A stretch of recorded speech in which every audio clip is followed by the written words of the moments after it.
É difícil determinar para mim assim, exatamente as mais importantes numa ordem, mas eu vou tentar fazer isso numa ordem talvez cronológica. Eu me lembro nessa fase da adolescência que muitos amigos na igreja se desviaram.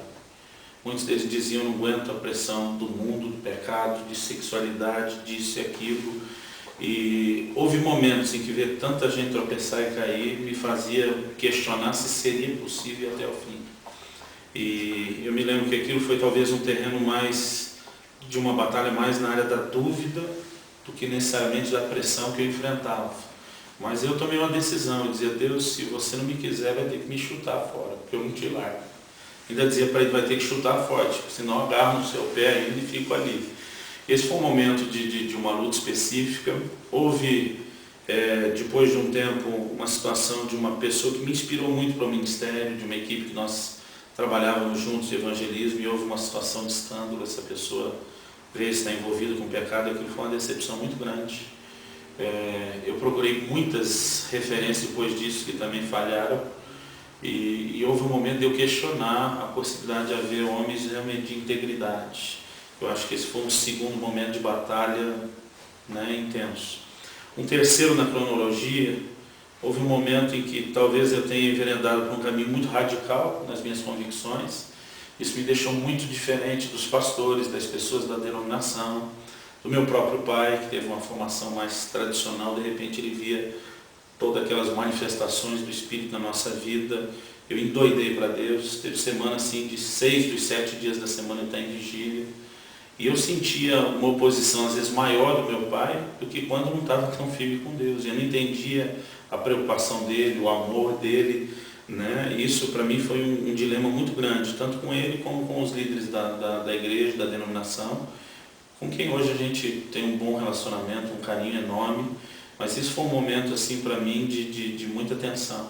Teve um ápice nisso tudo, onde meu pai, querendo me colocar no que ele considerava ser o caminho, ele tentou me dar um ultimato dizendo: olha, ou você faz as coisas do meu jeito, ou você procura outro lugar para morar. Eu entendo hoje que ele nunca achou que eu ia levar isso adiante, e que ele tentou usar aquilo como um ultimato, mas eu só perguntei para ele: o senhor é inflexível nisso? Ele disse sim. Eu disse para ele: eu também. Eu peguei uma mala, juntei minhas coisas, me lembro de minha mãe chorando, dizendo: não faça isso, fique em casa. E por pelo menos uns 3 meses eu fiquei fora de casa. A gente não ficou brigado, eu visitava eles, mas aquilo assim, para mim, eu me questionava: como meu pai, como pastor, pode chamar os outros para o ministério e não querer soltar o filho dele? Mas a verdade é que meu pai queria algo mais tradicional, que eu fosse ao seminário, fizesse ali os 4, 5 anos, depois fosse pastorear uma igreja assalariado. E eu comecei tudo ao avesso, vivendo por ministério sem remuneração. A gente apoiava igrejas em vez de pastorear uma. Mas um dia Deus me deu a experiência. Eu vi meu pai uma experiência em Deus falando com minha mãe que ele queria me trazer de volta para casa sem ter que admitir aquilo. E ele perguntava para minha mãe: será que se eu der um carro para o Luciano, ele vai entender que eu estou apoiando o ministério dele, que ele pode voltar? Na verdade eu não vi, eu ouvi isso dormindo. E uns 2 dias depois, eu lembro que meu pai dizia de vender um carro específico que ele tinha, comprar outros 2 específicos. Eu tinha todas as informações. Uns 2, 3 dias depois ele fez o negócio, exatamente como eu vi, e ele me deu uma Brasília 74. Isso na época assim era algo para mim que foi muito extraordinário. Meus irmãos reclamam que eu fui o único filho que ganhou um carro do pai. Mas na verdade eu entendi que ele não só estava tentando apoiar o ministério, como me chamar de volta. Quando aquilo aconteceu, eu procurei ele, eu sabia que ele não ia admitir. Eu falei: pai, o senhor me permite voltar? Claro, e tudo foi resolvido. Mas até que isso acontecesse foi uma dor enorme. A outra maior batalha na sequência, vou aproveitar e fazer uma propaganda: as pessoas vão ter que ler meu livro, O Agir Invisível de Deus.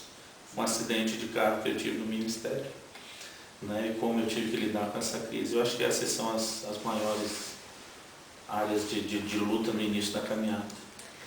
Pastor, ter uma igreja pequena para pastorear significa bastante dificuldade em manter a intimidade e a particularidade da família.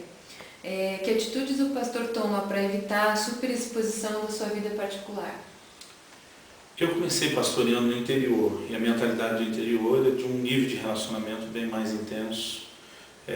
Eu me lembro quando recém-casado, e a gente tinha um ritmo assim, de muitas vezes começar bem cedo, terminar muito tarde, e havia uma dificuldade enorme com a questão de privacidade. Se o carro, eu não tinha garagem no prédio que eu morava, se o carro estivesse na rua, qualquer um parava para bater. E houve momentos que eu e a Kelly, para conseguir ter um tempo a sós, eu estacionava o carro umas 3 quadras longe, para conseguir ficar um pouquinho com ela em casa. Então no início isso foi bem mais difícil, mesmo com os filhos, as pessoas chegarem a qualquer hora. Com o tempo a gente aprendeu que de uma forma amorosa a gente podia ensinar o que podia, o que não. Mas eu estou há 4 anos em Curitiba e desde o ritmo de vida de todo mundo, o tamanho da cidade, aqui em Curitiba eu já não sinto necessidade de ter que determinar muito esse tipo de coisa, o que pode, o que não pode. Mas meu conselho para a maioria dos pastores, tente não morar muito perto da igreja. Né? Porque as pessoas tomam cada um pouquinho de tempo e elas não fazem ideia do volume, né? O que é todo mundo procurando, o que isso pode gerar. E eu acho que a honestidade, a transparência é importante. Né? E de vez em quando, meu conselho aos pastores é desliga o telefone, acredite em Deus, ninguém vai morrer por 10, 15 minutos, meia hora. Tá certo. A igreja atual tem falta de exemplos, de modelos. No entanto, quando aparece a igreja assedia tanto que chega a sufocar. Como o pastor lida com isso? Nem todo lugar a gente acaba olhando para aquilo como um assédio, né, intencional da parte de ninguém. Mas acaba acontecendo isso em situações muito diferentes.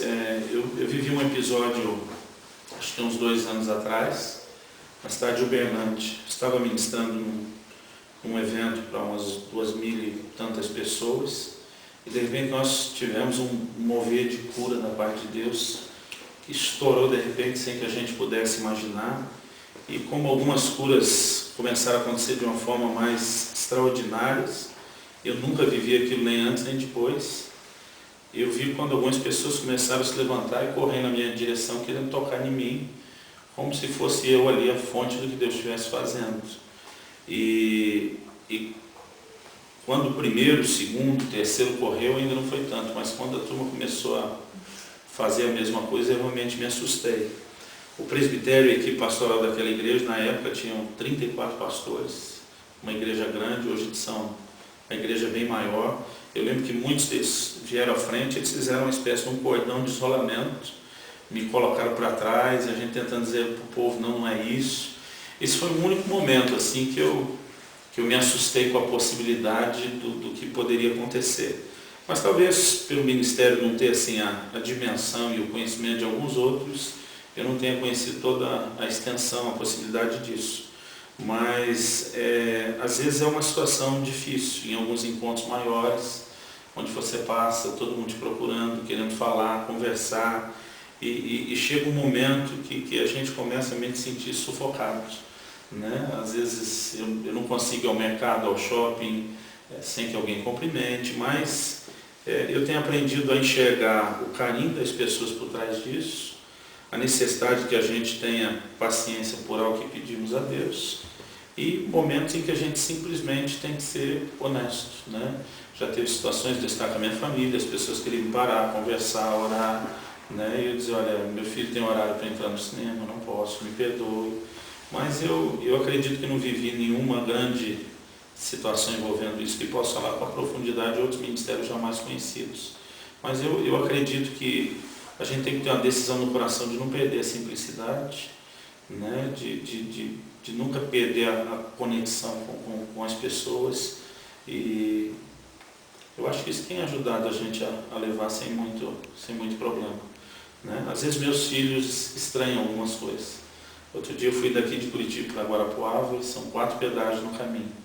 Em 3 deles, quando eu parei, né, abri a janela para pagar, as pessoas, ô, pastor Luciano, tudo bem e tal. Eu lembro quando chegou no 3º pedágio, minha filha olhou para mim e falou, pai, você é famoso? Eu falei, não, filho, é uma região mais perto.